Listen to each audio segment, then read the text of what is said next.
मैं तुम्हें ये नहीं कहूँगी कि मैं तुम्हें बहू नहीं बेटी मानूंगी, क्योंकि बेटी बेटी होती है और बहू बहू होती है। मैं तुम्हें बेटी जैसा प्यार नहीं दूंगी, मैं तुम्हें बहू जैसा ही प्यार दूंगी।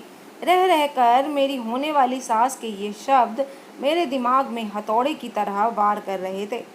बात कुछ ऐसी है कि आज मुझे देखने पंकज के साथ उसके मम्मी पापा और दीदी जीजाजी आए थे। मैं और पंकज दोनों ही डॉक्टर हैं। पंकज की जॉब दिल्ली में थी और पंकज मेरे बुआ जी के दूर के रिश्ते में कुछ लगते थे। बुआ जी और फूफा जी पंकज और उसके परिवार की तारीफ किए नहीं थकते थे। पंकज की मम्मी की बुआ जी तारीफ किए नहीं थकती थी। मेरी बुआ जी कहती थी कि वो खुद डॉक्टर है, पति भी डॉक्टर है और तो और अब बेटा भी डॉक्टर है, तो जाहिर है कि पैसों की कमी तो है नहीं। लेकिन उनमें घमंड नाम की चीज़ नहीं है। लड़ाई झगड़ा तो उन्हें आता ही नहीं, उल्टा उनकी कोशिश तो यही रहती है कि उनकी वजह से किसी का दिल ना दुखे। यहाँ तक कि खुद डॉक्टर होने के बावजूद और इतना पैसा होने के बाद भी वो खाना खुद अपने हाथों से बनाती हैं। सिर्फ घर के साफ सफाई के लिए काम वाली रखी हुई है। उनका मानना यह है कि हमें खाना खुद ही बनाना चाहिए ताकि घर के सभी लोगों को शुद्ध और सात्विक भोजन मिल सके।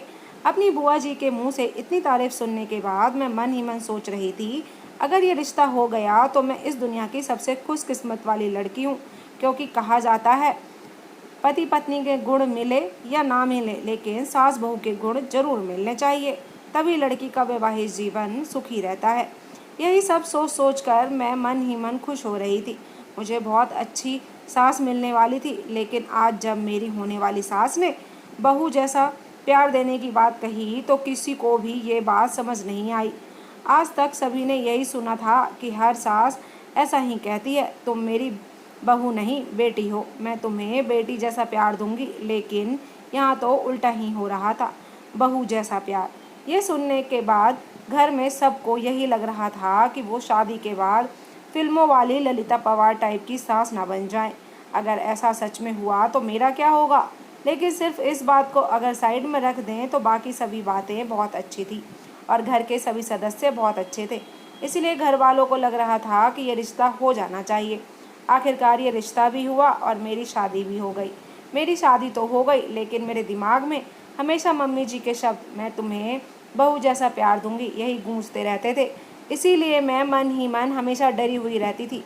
मैं पंकज से भी इस बारे में बात नहीं कर सकती थी, क्योंकि मुझे ये भी डर था कि कहीं मैं ये बात कहूँ और पंकज ये ना समझ लें कि शादी होते ही मैं मम्मी जी के खिलाफ उनके कान भर रही हूँ। इसीलिए अब तो मैंने मन ही मन सोच लिया था कि मैं अपना हर काम बहुत ही अच्छे समय समय पर करूँगी, जिससे उन्हें कोई शिकायत का मौका ही नहीं मिलेगा। और जब कोई शिकायत ही नहीं होगा तो वो ललिता पवार नहीं बन पाएंगी। इस बात का मुझ पर इतना असर हुआ कि मैं हर वक्त डरी डरी सहमी सी रहने लगी। एक दो बार पंकज ने भी मुझसे पूछा कि क्या बात है, तुम खुश नहीं दिखती हो, किसी ने कुछ कहा है क्या। मैं उन्हें क्या बोलती। मैंने सिर्फ यही कहा कि नहीं, ऐसी कोई बात नहीं है, नया घर है, नई जगह है, शायद सब कुछ नया होने की वजह से मैं खुद को यहाँ एडजस्ट नहीं कर पा रही हूँ। धीरे धीरे सब ठीक हो जाएगा। मम्मी जी और पापा जी मेरा बहुत ख्याल रखते थे, हर वक्त बहुत ही प्यार से पेश आते थे, लेकिन मेरे मन में जो बहू जैसा प्यार वाली बात की गांठ पड़ गई थी वो निकल ही नहीं रही थी। सब लोग कहते हैं ना कि शादी के कुछ समय तक तो सभी लोग बहुत अच्छे ही रहते हैं, असलियत तो धीरे धीरे सामने आती है। अभी तो शुरुआत है, इसीलिए ये लोग प्यार जता रहे हैं। धीरे धीरे मेरे मन में यही सब बातें घूमती रहती थी। शादी के 10-12 दिन के बाद की बात है। मैं रसोई में चाय बनाने गई। 3 लीटर दूध था। मैं दूध निकालने लगी तो ना जाने कैसे दूध का पतीला हाथ से छूटकर गिर गया। पूरा का पूरा दूध ज़मीन पर गिर गया। मैं इतना ज़्यादा डर गई कि पूछो मत। कहो कहा तो मैं ये सोच रही थी कि मैं सारा काम बहुत अच्छे से करूँगी, लेकिन यहाँ तो ये दूध। इसमें भी खास बात ये थी कि दूध वाला दिन में सुबह के ही समय दूध देने आता था। पैकेट के दूध में मिलावट की वजह से घर में नहीं लाते थे। सभी लोग चाय का इंतज़ार कर रहे थे। पतीला गिरने की आवाज़ सुनकर मम्मी जी ने बाहर से ही आवाज़ लगाई, पीहू क्या हुआ। मैं तो इतना डर गई कि मेरे मुंह से आवाज़ ही नहीं निकली। तब मम्मी जी खुद ही किचन में आ गई। मम्मी जी को सामने देखकर मैं डर के मारे कांपने लगी। मुझे लगा अब तो मम्मी जी ज़रूर ललिता पवार बन जाएंगी, क्योंकि अब तो सुबह तक किसी को चाय नसीब नहीं होने वाली थी। मम्मी जी ने गिरे हुए दूध की तरफ देखा और फिर एक बार मुझे देखा। मैं उनके गुस्सा करने का इंतज़ार करने लगी, पर यहाँ तो सब उल्टा हुआ। मम्मी जी मेरे पास आई और बोली, कोई बात नहीं पीहू, तुम इतनी डरी हुई क्यों हो? तुमने कोई जानबूझकर थोड़ी ही दूध गिराया है। कोई बात नहीं, हो जाता है कभी कभी। तुम रिलैक्स हो जाओ। मैंने डरी हुई आवाज़ में बोला, लेकिन मम्मी जी चाय कैसे बनेगी? अब दूध वाला तो कल ही आएगा। पीहू, मैं अभी पैकेट का दूध मंगा लेती हूँ। लेकिन मम्मी जी, आपने ही तो कहा था कि हम पैकेट वाला दूध नहीं लाते।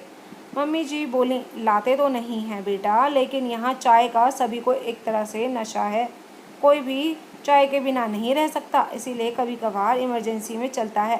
पैकेट के दूध की चाय हम लोग ऑफिस में भी तो पीते हैं ना। ऑफिस में कौन से दूध का उपयोग किया जाता है हमें कौन सा पता चलता है।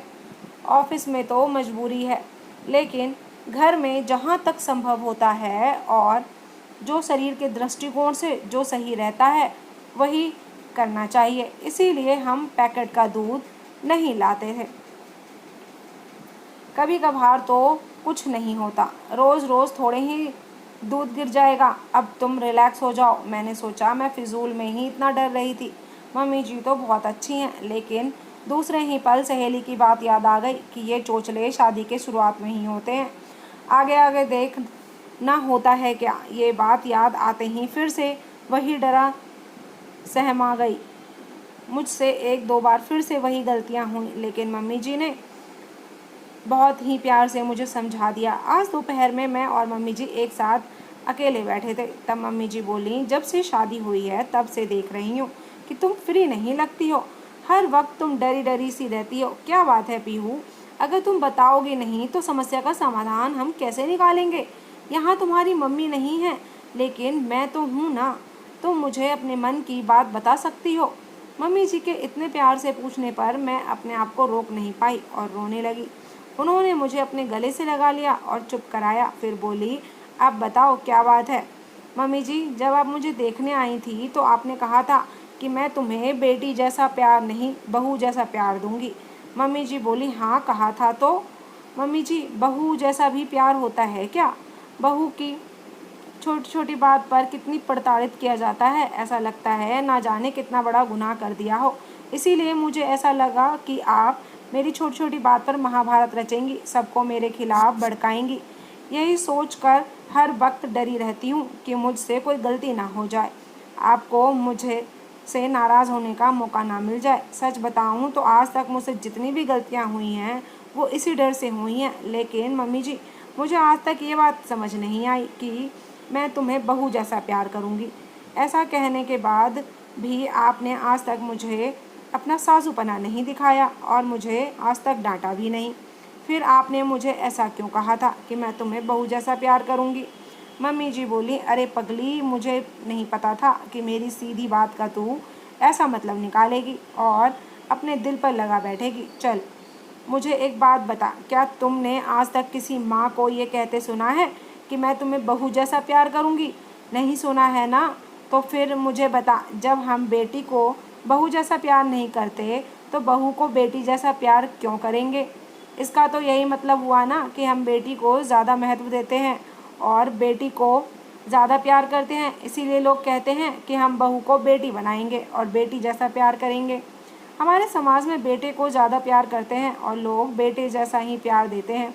कभी भी बेटे से कोई ये नहीं कहता कि तो हम तुम्हें बेटी जैसा प्यार देंगे। मेरी नज़र में जैसे एक बेटी का अपना एक महत्व है, बेटे का अपना महत्व है, ठीक उसी तरह एक बहू का भी अपना महत्व है। मैं बहू को किसी भी मामलों में बेटी या बेटे से कम नहीं समझती। इसीलिए मैंने कहा था कि मैं तुम्हें बहू जैसा प्यार दूंगी। चलो अब अपना हुलिया ठीक कर लो, अब से डरना बंद करो, नहीं तो मैं सच में ललिता पवार बन जाऊंगी। मम्मी जी ललिता पवार वाली बात इस अंदाज में कही कि हम दोनों का हंसते हंसते बुरा हाल हो गया। आज मुझे पता चला कि बहू जैसा प्यार का क्या मतलब होता है। मैं अपने परिवार में बहुत खुश हूँ। तो दोस्तों, आज की कहानी आपको कैसी लगी कमेंट करके ज़रूर बताइएगा। चैनल पे अगर न्यू है तो सब्सक्राइब कर लीजिएगा, पुराने हैं तो कहानी पूरी सुनने के लिए धन्यवाद। फिर मिलती हूँ आपको एक नई कहानी के साथ। Bye bye.